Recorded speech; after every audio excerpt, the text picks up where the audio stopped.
दोस्तों, देखते हैं आज मूल कर्तव्य जो कि भाग 3 में है 12 से 35 है। कितना 12 से 35 है मौलिक कर्तव्य। देखते हैं मौलिक कर्तव्य अनुच्छेद 12 से 35 है। भारत का मैग्ना कार्टा कहा जाता है। मैग्ना कार्टा किसने कहा था? मतलब मैग्ना कार्टा का अर्थ क्या होता है? अधिकार पत्र। अधिकार पत्र मैग्ना कार्टा का अर्थ किसका अर्थ क्या होता है? अधिकार पत्र। और भारत का मैग्ना कार्टा कहा जाता है भाग 3 जो कि मौलिक अधिकार है भाग 3 में। उसके बाद देखते हैं पहली बार मैग्ना कार्टा का प्रयोग इंग्लैंड में किया गया था। क्या पहली बार मैग्ना कार्टा का अर्थ होता है अधिकार, और पहली बार प्रयोग किया गया था इंग्लैंड में। कौन इंग्लैंड का राजा? जॉन मेजर ने 1235 में इंग्लैंड में जॉन मेजर ने प्रयोग किया था। किसका? मैग्ना कार्टा का प्रयोग, जिसने किसानों को लिखित कुछ अधिकार दिया। मतलब अधिकार दिया किसानों को कुछ लिखित। अब देखते हैं भारत जो कि मौलिक अधिकार का भाग बाल गंगाधर तिलक। मौलिक अधिकारों का मांग किसने किया था? तिलक ने। आप तिलक लगाइएगा तो मांग भरिएगा, मांग लगा के तिलक भरवाते हैं ना, वही क्या हो गया? मौलिक अधिकार का जो मांग किया था किसने? अधिकार बाल तिलक ने। तिलक लेके अधिकार लेता है, मतलब अधिकार पर वो चढ़ता है। मतलब माहिस्मती में तिलक लगाया तो उसका अधिकार हो गया। किसका? बल्लाल देव का। उसी तरह ये तिलक लगाया तो मौलिक अधिकार मांग किया था। कौन? तिलक ने। ठीक है। प्रस्तुत स्वराज विधेयक 1895 में आया था। स्वराज विधेयक कब आया था? 1895 में आया था। नेहरू रिपोर्ट 1928 में मोतीलाल नेहरू ने किया था। नेहरू रिपोर्ट जो कि नाम सही है मोतीलाल नेहरू, जो कि 1928 में आया था नेहरू रिपोर्ट। INC जो कराची अधिवेशन 1931, कराची अधिवेशन क्या हुआ था? 1931 में हुआ था कराची अधिवेशन। अध्यक्षा सरदार भाई वल्लभ पटेल, SBVPD, सरदार वल्लभ भाई पटेल इसका फुल नाम है, जो कि शॉर्ट नाम में दिया था। नोट्स का मतलब यहाँ शॉर्ट नाम होना, तो इसीलिए नोट्स में शॉर्ट तरीके से पढ़ेंगे, लेकिन विस्तार तरीके से भी इसका व्याख्या मिलेगा। मौलिक अधिकार समिति का अध्यक्ष सरदार भाई वल्लभ पटेल। मौलिक अधिकार का समिति का अध्यक्ष के था तो सरदार वल्लभ भाई पटेल था। मौलिक अधिकार समिति का अध्यक्ष, वो समिति का अध्यक्ष JP कृपलानी था। उप समिति का अध्यक्ष JP कृपलानी था। उप समिति का अध्यक्ष के था JP कृपलानी था। मौलिक अधिकार जो कि अमेरिका देश से लिया गया था। मौलिक अधिकार कहाँ से लिया गया है? अमेरिका देश से लिया गया है। मौलिक अधिकार को मैग्ना कार्टा कहा जाता है। मौलिक अधिकार को क्या कहा जाता है? मैग्ना कार्टा कहा जाता है। मौलिक अधिकार राज्यों के लिए नकारात्मक है, राज्य के लिए नकारात्मक है, लेकिन हम सब के लिए क्या है? सकारात्मक है। मूल नागरिक एवं व्यक्ति जो कि सकारात्मक है, पॉजिटिव है, जो हम सब के लिए पॉजिटिव है। मूल अधिकार के राष्ट्रपति आपातकाल के दौरान निलंबित कर सकता है। मतलब अगर जब कोई मूल मतलब कि राष्ट्रपति शासन लगा आपातकाल, जो कि 352 और 56 और 360 अभी तक भारत में कभी भी नहीं लगा है। 360 जो है अभी तक कभी नहीं लगा है आपातकाल, जो कि 52 और 56 लग चुका है इंदिरा गांधी के समय। कितना में? तो 1965 में, 1975 में लग चुका है, 1975 में। और देखते हैं हम सब के लिए पॉजिटिव होता है क्या? मौलिक अधिकार नागरिक व्यक्ति के लिए सकारात्मक होता है। मूल अधिकार को राष्ट्रपति आपातकाल के दौरान निलंबित कर सकता है। अगर जब राष्ट्रपति शासन लगा तो जितना था तुम्हारा मूल अधिकार उसको निलंबित करना। तुम कहीं नहीं जा सकता, बाहर नहीं, झुंड नहीं बना सकता है, ये कुछ भी नहीं कर सकता है। ये मूल अधिकार में दिया गया है। पूर्ण रूप से समाप्त नहीं होता है। मतलब कि मूल जो अधिकार है वो पूर्ण रूप से समाप्त नहीं होता। कुछ होता है, लगा ही रहता है। राष्ट्रपति शासन लगे या कुछ भी लगे, लेकिन समाप्त कर देता है, आंशिक रूप से समाप्त करता है। मूल अधिकार के संशोधन संसद करती है। मूल अधिकार का संशोधन कौन करता है? तो संसद करती है। कौन करती है? संसद। मूल अधिकार को समाप्त कोई नहीं कर सकता। मूल अधिकार जो है उसका समाप्त कोई नहीं कर सकता है, लेकिन राष्ट्रपति आपातकाल के दौरान आंशिक रूप से समाप्त करता है, वो भी पूर्ण रूप से नहीं करता है। अगर मूल अधिकार का रक्षक कौन करता है? 80 high court, supreme court 80, supreme court 232 के तहत, अनुच्छेद 32 के तहत, और उच्च न्यायालय मतलब उच्च न्यायालय हाई कोर्ट वो 226 के तहत, अनुच्छेद 226 के तहत हाई कोर्ट जाएगा। 80 हाई कोर्ट उच्च न्यायालय। अब देखते हैं वाद योग। हाँ, वाद योग है, न्याय योग उचित हाँ है, और न्यायालय द्वारा संरक्षित भी है। मौलिक अधिकार किसमें? वाद योग भी है, न्याय उचित भी है और न्यायालय द्वारा संरक्षित भी है मूल अधिकार। मौलिक अधिकार मूल संविधान में 7 प्रकार का किया गया था। मूल अधिकार, ये क्वेश्चन यहाँ से बनेगा कि मूल संविधान में 7 प्रकार का मूल अधिकार था, लेकिन वर्तमान अभी कितना है? तो 6 ही है। और इसमें देखते हैं, नोट में दिया गया है संपत्ति का अधिकार, जो कि पीएम मोरारजी देसाई के शासनकाल में इसको निकाल दिया गया, समाप्त कर दिया। संपत्ति का अधिकार अनुच्छेद 31 में था, जो कि 44वां संशोधन 1978 में, आप सब यहाँ का पेज में हो जाएगा, 44वां संशोधन 1978 में, आप 42वां संविधान संशोधन 1976 में, कहते हैं 1976 में, 42वां 44वां 1978 में। और कानूनी अधिकार, जो कि भाग 12 अनुच्छेद 303 का को में जोड़ा गया, मतलब कि संपत्ति का अधिकार को काट कर निरस्त कर दिया 31 से, और कहाँ जोड़ा गया? 300 के को में जोड़ा गया, जो कि 12वां भाग में है, अनुच्छेद भाग 12 में है। अब पीएम मोरारजी शासनकाल में हुआ था। मौलिक अधिकार इस प्रकार 6 प्रकार का है। मौलिक प्रकार ठीक से याद कीजिए। समस्त सुविधा शिक्षा के आचार के लिए, समस्त शिक्षा के आधार के लिए, समस्त समता का अधिकार, शोध से स्वतंत्रता का अधिकार, और शिक्षा, शोध से शोषण का विरोध, और शिक्षा, धार्मिक स्वतंत्रता का अधिकार, और शिक्षा का अधिकार, और संवैधानिक उपचारों, जो कि अनुच्छेद 32 में है। देखते हैं स्वतंत्रता का अधिकार कहाँ से है। समता का अधिकार 14 से 18 है। स्वतंत्रता का अधिकार कितना? 1919 से लेकर 21 तक है। और शोषण के विरुद्ध अधिकार 23 से 24 है। धार्मिक स्वतंत्रता का अधिकार अनुच्छेद 25 से 28 है। और शिक्षा और संस्कृति का अधिकार कब है? अनुच्छेद 29 से 30 है। और संवैधानिक उपचारों का अधिकार कब है? 1932 में। संवैधानिक उपचारों का कब है? 32 में। अनुच्छेद 12। हाँ बेटू, भूत नहीं है। अनुच्छेद 12 राज्य की परिभाषा। हाँ कहाँ है? ठीक है। समस्त शोध शिक्षा के उपचार के लिए। तो समता का अधिकार अनुच्छेद 14 से 18 है। स्वतंत्रता का अधिकार 19 से 22 है। शोषण के विरुद्ध अनुच्छेद 23 से 24 है। स्वतंत्रता का अधिकार अनुच्छेद, धार्मिक स्वतंत्रता का अधिकार जो 25 से 28 है। और शिक्षा का अधिकार 29 से 30 है। और संवैधानिक उपचार जो कि 32 है। आप सोचेंगे 31 कहाँ गया? तो 31 को समाप्त कर दिया, जो कि संपत्ति का अधिकार था, और 300 के को में जोड़ा गया, जो कि भाग 12 था। भाग 12 में। अब देखते हैं राज्य। उदाहरण, राज्य की परिभाषा। भाग 12 में क्या है? राज्य की परिभाषा। अनुच्छेद 13, यदि हमारे मूल अधिकार को हिस्सा दूसरे मूल अधिकार के प्रभावित करे तो हमारा मूल अधिकार पर रोक लगाया जा सकता है। क्या कहता है? यदि हमारे मूल अधिकार को किसी दूसरे मूल अधिकार द्वारा प्रभावित करे तो हमारा मूल अधिकार समाप्त हो जाएगा। वो समाप्त किसी दूसरा का मजबूत होगा तो हमारे अधिकार, मूल अधिकार समाप्त हो जाएगा। अब देखते हैं न्याय, समीक्षा और न्यायिक पूर्वावलोकन के आधार पर। न्यायिक समीक्षा के आधार पर और न्यायिक पूर्वावलोकन के आधार पर। समता का अधिकार।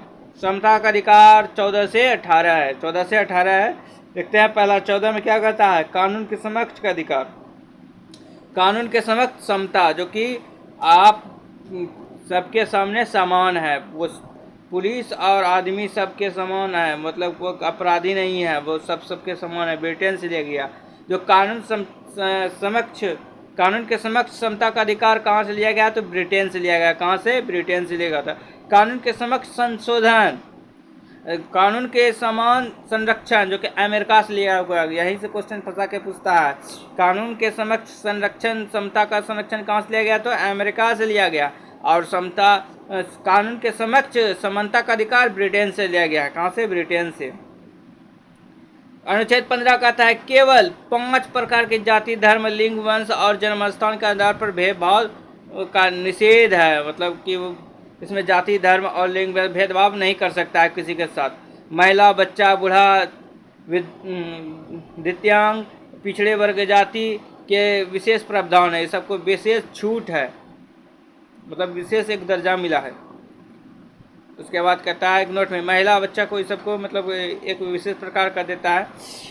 तो अनुच्छेद 16 अफसर की समानता, नौकरी में आप सब लीजिएगा तो NCL OBC सब बनाता है ना, उसी को छूट OBC SC ST सबको छूट देता है। वही 16 में कहता है कि अफसर की समानता सभी को, ये केवल 7 आधार पर जाति धर्म लिंग वंश जन्मस्थान उद्भव एवं निवास के आधार पर लोक नियोजन भेदभाव नहीं किया जा सकता है, मतलब कि इसमें भेदभाव नहीं किया जा सकता है।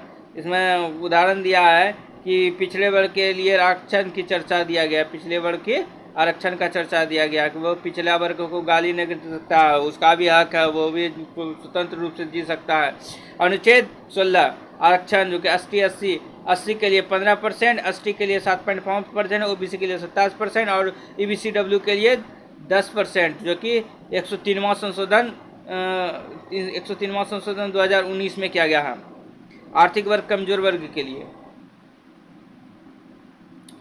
अब देखते हैं OBC पिछड़ा वर्ग जाति, जो कि पहला पिछड़ा वर्ग अत्यंत पिछड़ा वर्ग आयोग 1953 काका कालेकर था। OBC का जो दिया गया था कितना, OBC का 27%, जो कि पिछले वर्ग जो कि 1953 में इसका काका कालेकर की समिति पर किया गया था।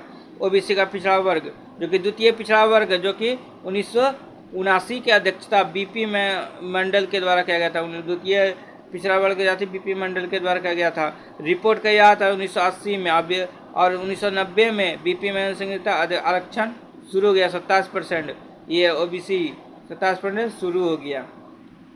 अनुच्छेद 338 का 80 आयोग जो कि सुप्रीम कोर्ट आयोग 80 के लिए, और अनुच्छेद 80 के आयोग के लिए 80 के लिए आयोग 338 का A में, अनुच्छेद 338 का B में पिछड़ा वर्ग आयोग, पिछड़ा वर्ग संवैधानिक दर्जा 102 में मिला था संवैधानिक 338 का B का पिछड़ा वर्ग जाति।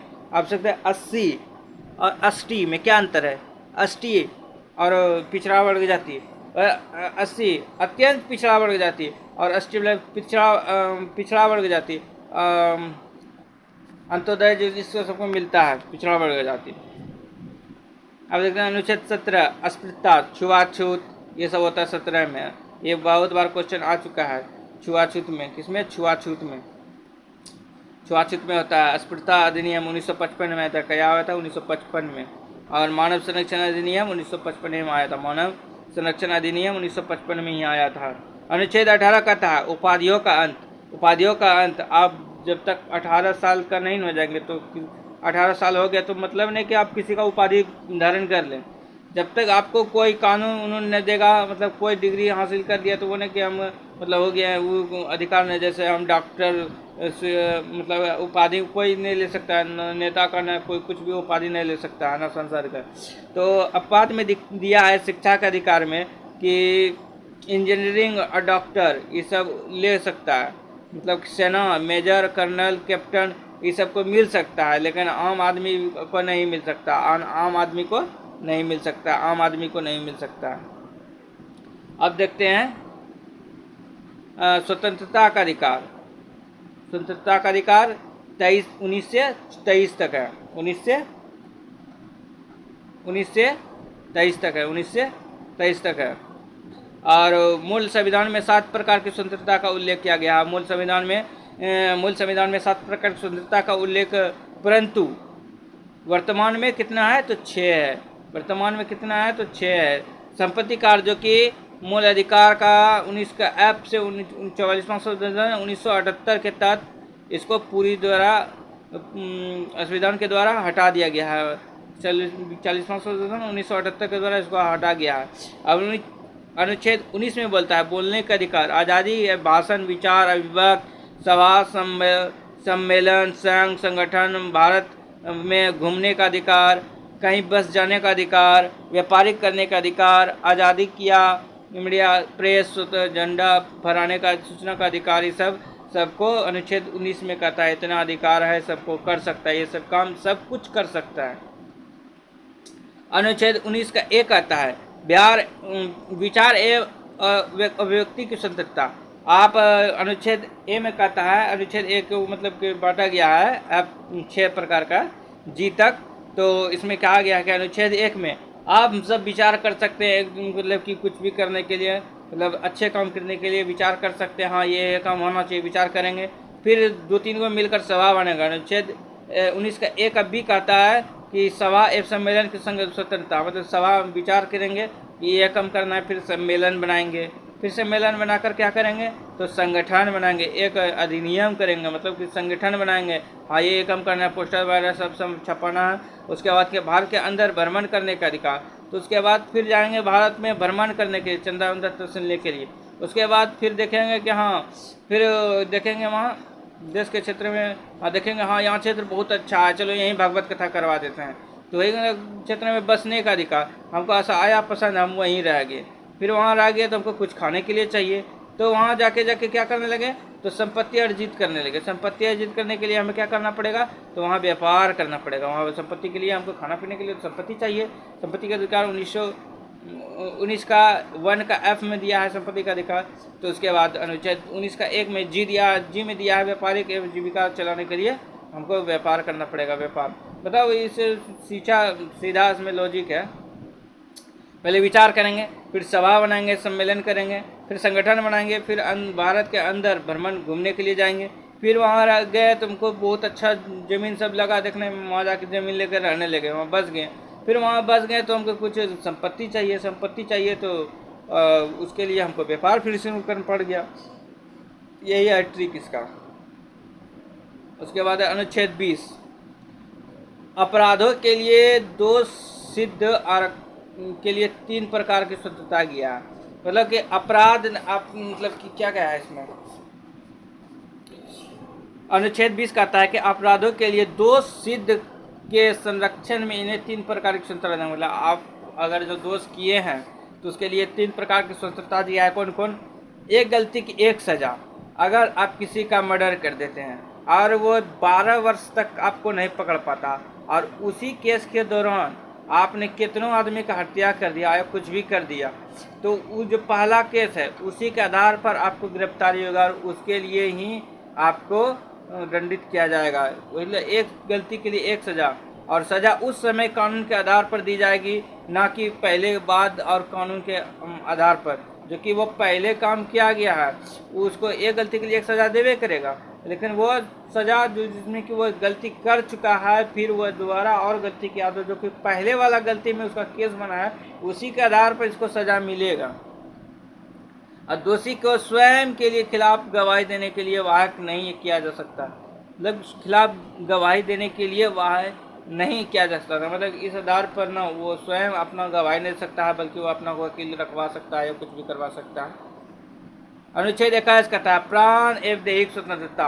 आप जबरदस्ती आप मर नहीं सकते हैं, मतलब आत्महत्या नहीं कर सकते, आपको सरकार पकड़े जाने पर जेल की सजा हो सकती है। इस अनुच्छेद के अंतर्गत कितना अधिकार है उसको देखेंगे। जीवन का अधिकार, आप किसी फांसी लगा के नहीं मर सकते हैं। उसके बाद कहता है कि व्यक्तिगत स्वतंत्रता, आप किसी को जबरदस्ती व्यक्तिगत मतलब किसी आदमी को परेशान नहीं कर सकते, वह स्वतंत्र रूप है। और गरिमा के साथ जीवित जीने का स्वतंत्रता, गरिमा के साथ मतलब वो अपना जिस प्रकार जीवन व्यतीत करे उस प्रकार का स्वतंत्रता है। अमीर गरीब निजता का स्वतंत्रता, अपना निजी काम करेगा उसके लिए कोई रोक टोक नहीं करना पड़ेगा।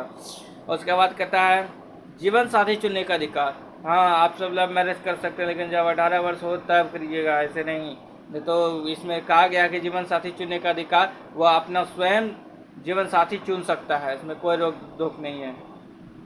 स्वच्छ मतलब जीवन साथी हो गया कन्यन चुन सकता है। तो स्वच्छ पेयजल, स्वच्छ पर्यावरण सर का दायित्व, वह स्वच्छ अधिकार मतलब स्वच्छ के लिए वो कुछ भी कर सकता है, स्वच्छता के लिए।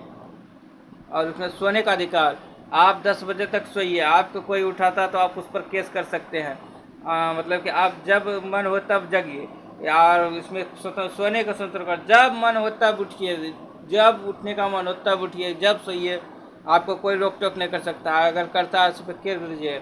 लेकिन आप और एम से बच कर दीजिएगा। आप एम समझ रहे हैं माता पिता से, उसको आप केस करिएगा, नहीं कीजिएगा। उसके बाद निःशुल्क तथा अनिवार्य शिक्षा उपलब्ध। उसके बाद अनुच्छेद 21 का को कहता है कि राज्यों के 6 से 14 वर्ष के साल बच्चों को निःशुल्क तथा अनिवार्य शिक्षा उपलब्ध करेगा। मतलब अनुच्छेद 21 कहता है, 21 का को कहता है कि 14 साल से 6 साल से 14 साल के बच्चे को शिक्षा उपलब्ध कराना, निःशुल्क शिक्षा अनिवार्य है। और इसे 86वां संविधान संशोधन 2002 में जोड़ा गया और एक्ट 2009 में द्वारा मान्यता प्राप्त हुआ और लागू 1 अप्रैल 2010 को शिक्षा का अधिकार लागू हो गया था। 86वां संविधान संशोधन 2002 में जोड़ा गया, लेकिन एक्ट आया गया, मान्यता मिला 2009 में, लेकिन लागू हुआ 1 अप्रैल 2010 को। एनजीटी राष्ट्रीय हरित प्रकाशन प्राधिकरण 2010 में आया था। अनुच्छेद 22 गिरफ्तारी के विरुद्ध संरक्षण एवं निवाकार विरोध, इसमें 3 प्रकार स्वतंत्रता दी गया है। मतलब क्या कहता है, गिरफ्तारी के विरुद्ध संरक्षण एवं मतलब आपको गिरफ्तारी कर लिया गया है, मतलब कि गिरफ्तारी किस किस प्रकार से कर सकता है आपको उस ये बताया गया अनुच्छेद 22 में। मतलब दो में बताया गया है कि आपको किस प्रकार गिरफ्तारी कर सकता है। हिरासत में लेने का कारण बताना होगा। अगर आपको पुलिस पकड़ लिया तो उसका कारण बताना होगा, पुलिस को कारण बताना होगा। अर्थात गिरफ्तारी वारंट होना जरूरी है। वारंट रहेगा तो ज़बरदस्ती गिरफ्तार नहीं कर सकता। लेकिन हाँ, 24 घंटे के अंदर आने जाने का समय छोड़कर उसे न्यायालय में प्रस्तुत किया जाएगा। मतलब कि रविवार को छोड़कर आप मतलब कि गिरफ्तार की जाए तो 24 घंटे के अंदर आपको वहाँ कोर्ट में पेश करना पड़ेगा। गिरफ्तारी व्यक्ति को अपनी मनपसंद का वकील रख सकते हैं। इसमें 3 प्रकार के बात बताया गया है कि गिरफ्तारी अगर जब हो गया है तो उसके लिए वकील अपना स्वयं रख सकते हैं और 24 घंटे के अंदर के समय छोड़कर उसे न्यायालय में प्रस्तुत किया जाना होगा। आने जाने का समय छोड़कर उसे न्यायालय में प्रस्तुत किया जाना होगा। जरूरी है कि उसको न्यायालय में जमा करना पड़ेगा, कोर्ट में। इसलिए ना उसको रविवार को पकड़ता है और रविवार को मच्छर से कटवाता है एकदम जेल में। निवारकर निरोध अधिनियम निवारकर निरोध अधिनियम के अंतर्गत किसी भी व्यक्ति अपराध करने की पूर्व ही गिरफ्तार किया जा सकता है। अगर आपका देख लेता है कि आपका कैरेक्टर कैसा है, कैरेक्टरलेस है, तो आपके देखते हैं कि हाँ ये चोरी होने वाला है, आपको शक हो गया, शक के आधार पर उसको मतलब गिरफ्तार किया जा सकता है कि यह काम आप करिएगा भविष्य में, इसलिए उसको गिरफ्तार किया जा सकता है शक के आधार पर। इस कानून के तहत किसी व्यक्ति को बिना कारण बताए अधिकतम 3 महीने तक गिरफ्तार रहना था। अगर आपको शक हो गया कि हाँ यही बम उड़ाने वाला है तो 3 महीना तक गिरफ्तारी किया जा सकता है। इसे कहते हैं नज़रबंद कर सकती है। निराकार निरोध अधिनियम 1950 से 59 में आया था, 1959 में लागू हो गया। MIST आंतरिक सुरक्षा व्यक्ति अधिनियम 1971 में। ये सब उतना फैक्ट पूछता नहीं है, इसमें दिया है। NSA सुरक्षा 1980 के 198 अभी तक लागू नहीं हुआ है। Anti tourism and dispersion civilisation act गठन 1985 में हुआ था, कांग्रेस में 1885 में हुआ था कांग्रेस का, तो रद्द किया गया 1995 में। ये सब एक्ट कहाँ दे दिया है, ये सब उतना पूछता नहीं है। देख लेते हैं और क्या क्या है। संशोधन के विरुद्ध अधिकार अनुच्छेद 23 से 24। संशोधन के विरुद्ध अधिकार अनुच्छेद 23 से 24। शोषण के विरुद्ध आप किसी का शोषण नहीं कर सकते हैं। 10 में कहता है कि बेगारी पर रोक। आप किसी के जबरदस्ती काम नहीं कर पाते हैं। बाल श्रय या बलपूर्वक कार्य पर बच्चा से भी काम नहीं करवा सकेगा। मानव का कोई दुर्व्यवहार नहीं कर सकता। मानव कोई बेच कुछ नहीं सकता है, कोई बेस्या नहीं बन सकता है, कोई दुर्व्यवहार नहीं कर सकता है। और बंधुआ मजदूरी अधिनियम 1976 में बच्चा से काम नहीं करवाइएगा, नहीं तो फैक्ट्री बंद हो जाएगा। और 1924 कहता है कि 14 वर्ष के कम आयु के बच्चे को खतरनाक जोखिम भरा कार्य नहीं करवा सकते हैं। और 24 में कहा गया कि बच्चा का जबरदस्ती कारखाना में काम नहीं करवा जा सकता। लेकिन बंधुआ मजदूरी होता है कि मतलब किसी को जबरदस्ती काम नहीं करवाएगा कि हाँ तुम इतने रुपये में काम करना पड़ेगा। तो इसमें क्या होता है कि मतलब किसी से जबरदस्ती काम नहीं करवाएगा, आपको 12 घंटा काम करना पड़ेगा, आप करना होगा, आपको ये इतना ही मजदूरी देंगे, आप ये नहीं कर सकते। वो स्वतंत्र है, आपका काम मन होगा तो करेगा, नहीं तो नहीं करेगा। लेकिन 24 कहता है कि नहीं, बच्चा से आप जबरदस्ती किसी कोई काम कारखाना में नहीं करवा सकते। उसका पढ़ने का उम्र है तो उसको पढ़ना चाहिए।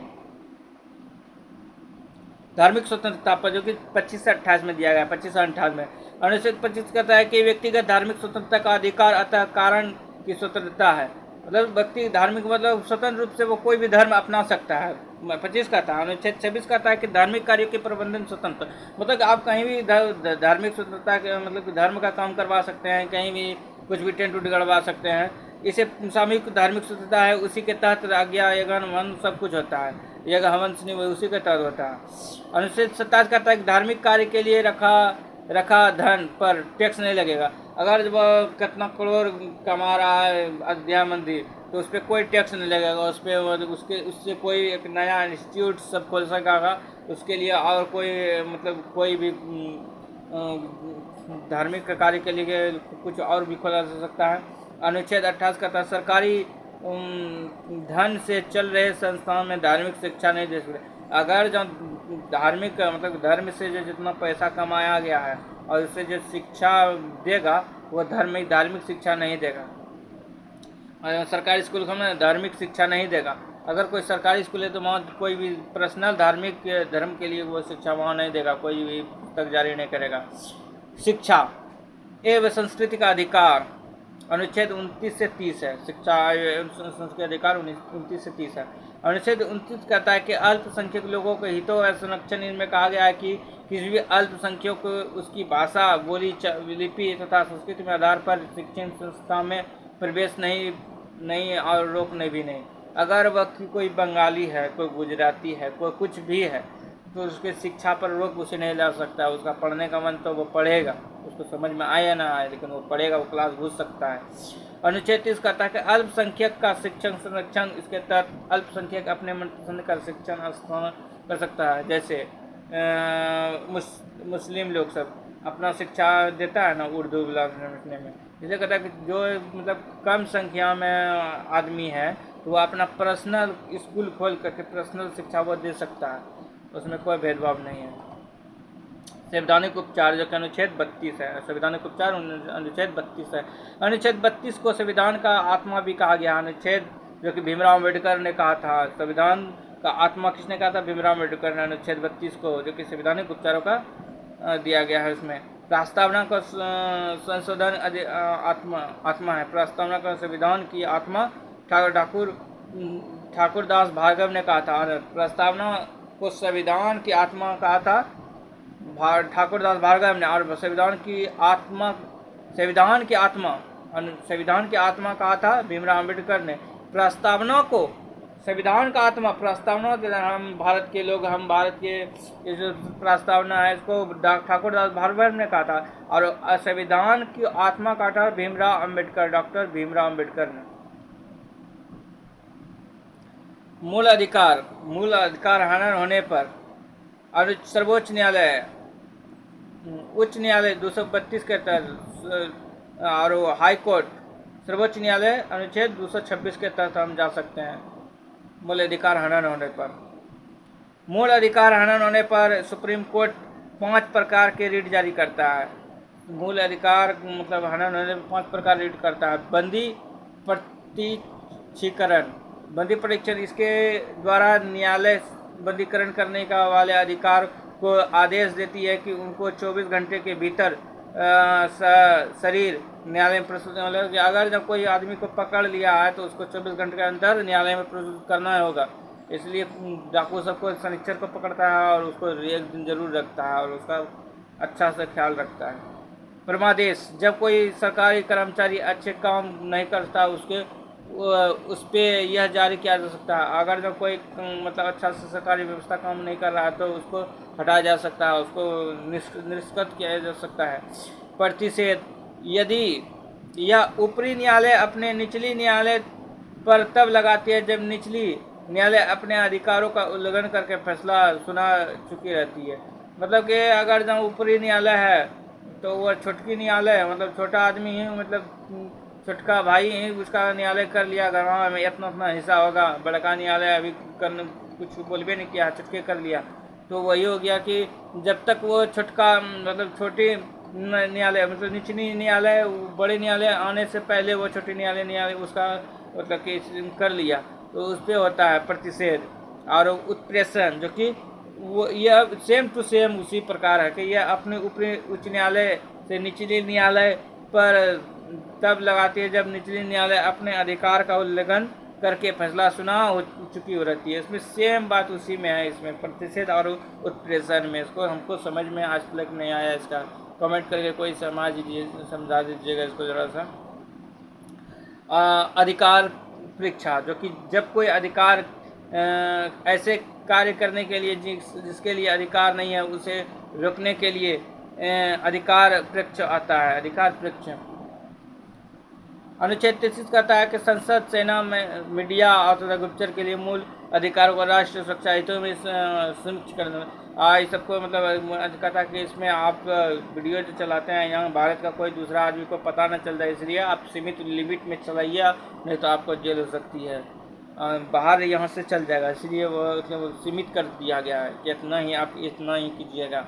अनुच्छेद 34 कहता है भारत के किसी भी क्षेत्र में मार्शल लॉ लगाया जा सकता है, जो कि एक्ट 1958 में प्रथम असम में मणिपुर में हुआ था। कब? प्रथम असम और मणिपुर में हुआ था, 1958 में हुआ था मार्शल लॉ। अनुच्छेद 35 कहता है संसद मूल अधिकारों का अधिकार शक्तिशाली बनाने के लिए संसद संशोधन कर सकती है। मतलब अधिकार, मौलिक अधिकार पर शक्तिशाली बनाने के लिए संशोधन कौन कर सकता है? संसद कर सकती है। नोट में दिया गया अनुच्छेद 16, 15, 19, 29, 30 के भारतीयों को प्राप्त है। अनुच्छेद ये मतलब कि संसद कुल अधिकारों का अधिकार शक्तिशाली बनाने का कर सकती है। मौलिक अधिकार किसको किसको है? 15, 16, 19, 29 और 30 केवल भारतीयों को प्राप्त है। इतना जो है ना केवल भारत को प्राप्त है। अनुच्छेद 14, 20, 21 का ए प्रांतिक स्वतंत्रता, जो कि 23, 24, 25, 26, 27, 28 भारत तथा विदेशियों दोनों से प्राप्त है। मतलब 14, 20, 21 जो कि भारत में जो है ये है, लेकिन विदेश में जो उसको भी प्राप्त है, विदेश में जो बाहर जाकर चला गया है उसको भी प्राप्त है। राष्ट्रीय आपातकाल के समय एक्ट 19 अपने आप एक्ट 358 के तहत समाप्त हो जाता है। ये पूछा गया सवाल है। एक्ट 19 में जो कहा गया है कि अपने एक्ट 358 के तहत वह समाप्त हो जाएगा राष्ट्रपति शासन के दौरान, आपातकाल हो गया था। एक्ट 20 और 21 जो कि किसी भी परिस्थिति में समाप्त नहीं था। बोलेंगे आपातकाल भी लग गया ना, कोनो भी आपातकाल लग गया तो वो समाप्त नहीं होगा। कौन? 19 और 21, 20 और 21। 20 में 20 बहुत जहर है, जहर कोई नहीं काट सकता, जहर को जहर नहीं काट सकता बल्कि और जहर हो सकता है, इसलिए 19 और 20 और 21 को कुछ नहीं कर सकता है। उसके बाद देखते हैं 19 की तरह राष्ट्रपति स्वीकृत आवश्यक होता है। नेट में 19 को छोड़कर अन्य मौलिक अधिकार को राष्ट्रीय आपातकाल के समय निलंबित करने के लिए एक्ट 359 के तहत राष्ट्रपति स्वीकृति की आवश्यकता होती है। राष्ट्रपति का जब तक स्वीकार नहीं होगा तब तक वो नहीं होगा। 19 को छोड़कर सभी 19 कुछ नहीं होगा, समझे। अब भाग 4 राज्य के नीति निर्देशों जो कि आयरलैंड से लिया गया है। भाग 4 में कहता है अनुच्छेद 36 से 51 किसी भी देश के लिए किस देश से लिया गया? तो आयरलैंड से लिया गया है। वह आयरलैंड किसने लिया? आयरलैंड किससे लिया? तो वह स्पेन से लिया गया। आयरलैंड ने फिर स्पेन से लिया था, स्पेन से आयरलैंड ने भारत ने आयरलैंड से भारत ने लिया। यह एक ऐसा चेक है जो कि भारत राज्य के मर्जी पर निर्भर करती है, और केटी शाह ने इसको दिया था कि मतलब चेक ऐसे चेक करना कि राज्य की मर्जी पर निर्भर करती है। किसने कहा था? तो केटी शाह ने कहा था। मौलिक अधिकार इसमें देखते हैं भाग 3 में मौलिक अधिकार, भाग 4 में निश्चित निर्देशकता अनुच्छेद 12 से 35 है, 36 से 51 है। अमेरिका से संविधान से लिया गया था, ये आयरलैंड से संविधान से लिया गया था, आयरलैंड ने स्पेन से लिया गया है। वाद योग है, वाद योग नहीं है, उचित न्याय है, अनुचित न्याय है, और न्यायालय द्वारा प्रवर्तनीय है, न्यायालय द्वारा प्रवर्तनीय नहीं है। मौलिक अधिकार राज्य के लिए सकारात्मक है और डीपीएसपी राज्य के लिए सकारात्मक है। जन्म से ही प्राप्त है और कानूनी रूप से मान्यता इसमें मिलती है जन्म से, और हनन होने पर 32 के तहत और हाई कोर्ट आर्टिकल 226 के तहत, और हनन होने पर इसमें कहीं कुछ कहीं नहीं जा सकते हैं राज्य के निश्चित निर्देश तक। अनुच्छेद 36 कहता है राज्य की परिभाषा, राज्य की परिभाषा, और अनुच्छेद 37 कहता है डीपीएसपी द्वारा संरक्षण प्राप्त नहीं है, जबकि राज्य निश्चित तत्व न्यायालय द्वारा प्राप्त नहीं है। कथन डीपीएसपी एक ऐसा चेक है जो कि बैंक के मर्जी पर भुगतान अदा किया जाता है, जो कि केटी शाह ने कहा था। कथन डीपीएसपी राज्य निश्चित तत्व एक ऐसा प्रावधान है जिसमें सरकार विरोध करता है तथा उनका पतना अलग चुनाव में तय करता है, मतलब वो चुनाव इसलिए इसका क्या था, BSB RD दिया था, सरदार वल्लभ भाई पटेल।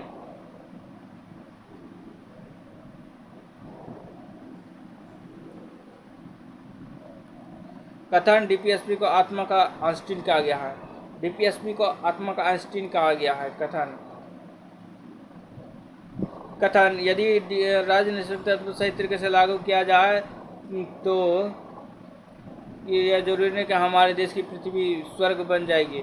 वह MC वाला पूर्व CGI रहेगा, अनुच्छेद 38 लोक कल्याण, अनुच्छेद 38 में क्या है, लोक कल्याण के लिए। अनुच्छेद 39A जो कि 45वां संशोधन 1976 में हुआ था, और निःशुल्क विधि सहायता लोक अदालत 1982 के गुजरात में हुआ था, जनता दरबार लगा था 1982 में। और 39 का D जो कि स्त्री पुरुष के समान कार्य के लिए समान वेतन, आप 300 टका मजदूरी देते हैं तो पुरुषों को भी 300 टका, और मजदूरी 500 टका देते हैं तो दोनों को 500 टका, लेकिन आप सही बताइए है नहीं है। अनुच्छेद पंचायती राज का गठन अनुच्छेद 40 में है, इसमें कहा गया पंचायती राज का गठन करने वाला पहला राज्य राजस्थान नागौर का जिला, जो कि 2 अक्टूबर 1959 को हुआ था। राजस्थान के नागौर जिला में पंचायती राज सबसे हुआ था। 33वां संविधान संशोधन विधेयक 1992 में किया गया था। 1992 में 24 अप्रैल 1993 में आया था 33वां संशोधन, जो कि अधिनियम 1993 में हुआ। 93 में आया लेकिन अधिनियम बना था 93 में जाके पंचायती राज का। पंचायती राज दिवस 24 अप्रैल को मनाया जाता है। पंचायती राज दिवस कब मनाया जाता है? 24 अप्रैल को मनाया जाता है। केंद्र शासित प्रदेश दिल्ली है, क्योंकि राज्य नागालैंड, मिजोरम और मेघालय में अभी तक पंचायती राज व्यवस्था लागू नहीं हुआ है। ये 3 ऐसा राज्य है जो कि अभी तक पंचायती राज व्यवस्था लागू नहीं हुआ है। पंचायती राज जो कि भाग 9 में है, नौकाको में नगर पालिका, नौकाको में सहकारिता, जो कि 243 से पे जेड तक है, और 243 का ZH से लेकर 243 का ZT तक है, ZT तक है। और अनुच्छेद 243 का A से O तक है, 343 का A से O तक है।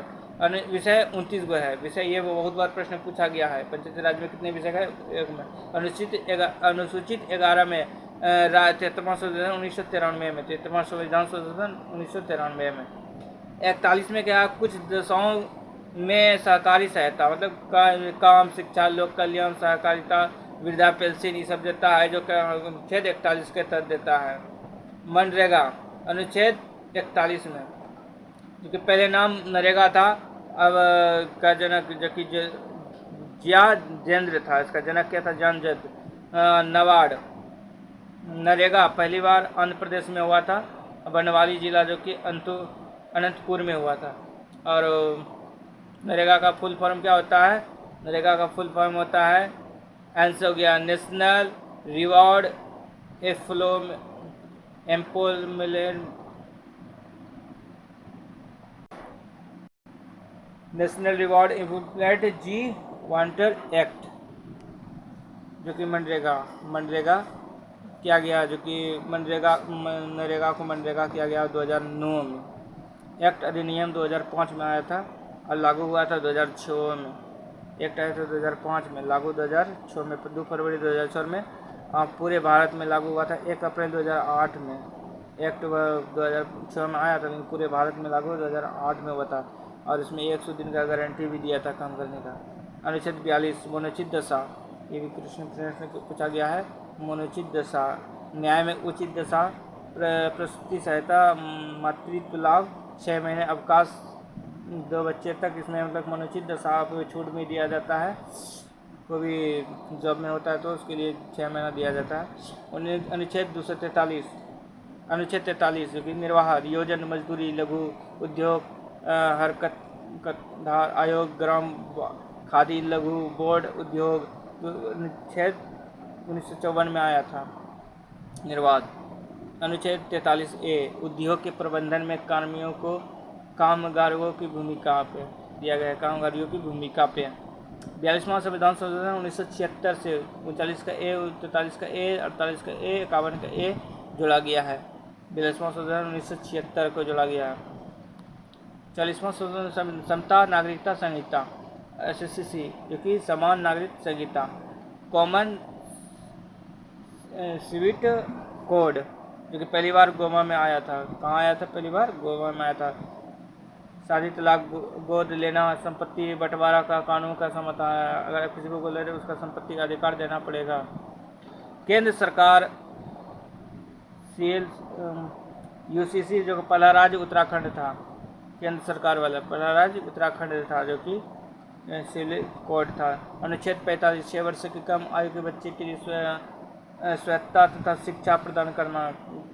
6 वर्ष का मतलब शिक्षा आंगनबाड़ी के लिए खोला गया था अनुच्छेद 45 के तहत।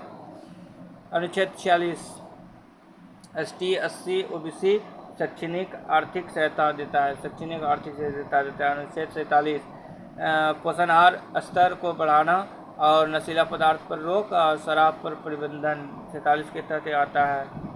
और अनुच्छेद 48, कृषि पशुपालन, दुधारू पशु की हत्या पर रोक। आप किसी दुधारू पशु को, गाय को नहीं मार सकते हैं, अनुच्छेद 48 कहता है। अनुच्छेद 48 के वन एवं वन्यजीव तथा पर्यावरण की रक्षा करना, आप किसी पेड़ को काट नहीं सकते हैं। अनुच्छेद 48A के तहत किसी हरा पेड़ को नहीं काट सकते हैं। और अनुच्छेद 49, राष्ट्रीय स्मारक की रक्षा करना है सरकार की कार्यालय। जब कोई भी राष्ट्रीय भवन बना तो उसका रक्षा कौन करेगा? अनुच्छेद 49 के तहत करेगा। 50 में कार्यपालिका एवं न्यायपालिका का अलग करना, कार्यपालिका और नगर पालिका को अलग करना होता है, कार्यपालिका और नगर पालिका को अलग करना पड़ता है। और अनुच्छेद 51, अंतर्राष्ट्रीय संघ एवं शांति का बढ़ावा देना। अनुच्छेद 51, संघ एवं राष्ट्रीय को बढ़ावा देना। मूल कर्तव्य, मौलिक अधिकार, मौलिक कर्तव्य। मूल अधिकार, मूल संविधान मौलिक कर्तव्य शून्य होता है। मूल अधिकार मौलिक कर्तव्य शून्य होता है। भाग 4A है। अनुच्छेद 51 का को है, किसी भी देश से लिया गया, किस देश से लिया गया तो वो रूस से गया था। मूल कर्तव्य मौलिक अधिकार कहाँ से लिया गया था? रूस से लिया गया है। मौलिक अधिकार कर्तव्य जोड़ा गया है 42वां संशोधन 1976 को। और 39 का ए, 43 का ए, 48 का ए और 41 का ए, 36 का ए, जो कि PM इंदिरा गांधी के 3 शब्द थे। मौलिक अधिकार कर्तव्य सरदार स्वर्ण सिंह समिति के सिफारिश पर जोड़ा गया था। वर्तमान में 11 मूल कर्तव्य, जो कि 66वां संशोधन 2002 के साथ बढ़ गया है। मौलिक अधिकार के प्रभावी बनने के लिए समिति GS वर्तमान समिति 1999 में किया गया था। न्यायालय, उचित न्यायालय और गौर न्यायालय उचित है। यह वाद योग नहीं है, गैरवाद्य है। यह परिवर्तनशील नहीं है, यह अपरिवर्तनशील है। मौलिक कर्तव्य, जो कि भाग 4A में अनुच्छेद 51 से लेकर 51A में है। मौलिक कर्तव्य, संविधान का अधिकार, संविधान का आदर, राष्ट्रीय ध्वज, राष्ट्रीय गान का अंदर करेंगे, राष्ट्र के बाहर नहीं कर सकते हैं। राष्ट्रीय आंदोलन को प्रेरित करने वाला हृदय में संजोकर रखेंगे। राष्ट्रीय आंदोलन के प्रति करने वाला हृदय में संजोकर रखेंगे। देश की प्रतिष्ठित एकता में अखंडता को बनाकर रखेंगे और देश की रक्षा करेंगे। भ्रातृत्व भावना के रखेंगे। गौरवशाली संस्कृति की पालन भी करेंगे। प्रकृति पर्यावरण की रक्षा भी करेंगे और वैज्ञानिक दृष्टिकोण को बढ़ावा एवं ज्ञान अर्जन करेंगे। सार्वजनिक सरकारी समिति की रक्षा करेंगे। सामूहिक रूप से आगे बढ़ना और 6 से 14 वर्ष बच्चे के लिए अभिभावक प्राथमिक शिक्षा का प्राप्ति में मदद करना, ये 51 के को के अंतर्गत आता है। अब भाग 5 जो कि संघ यूनियन, जो कि अनुच्छेद 52 से 151 कुल 100 है। सबसे बड़ा भाग कौन सा है? तो 5वां भाग है, जो कि 151 से 101 तक है। भाग सबसे बड़ा भाग 5 है। इसमें इसके अंतर्गत अध्ययन राष्ट्रपति, उपराष्ट्रपति, उप प्रधानमंत्री, प्रधानमंत्री, महान्यायवादी संसद, सीएम, सर्वोच्च न्यायालय, उच्च न्यायालय सभी का अध्ययन 5 में ही करते हैं।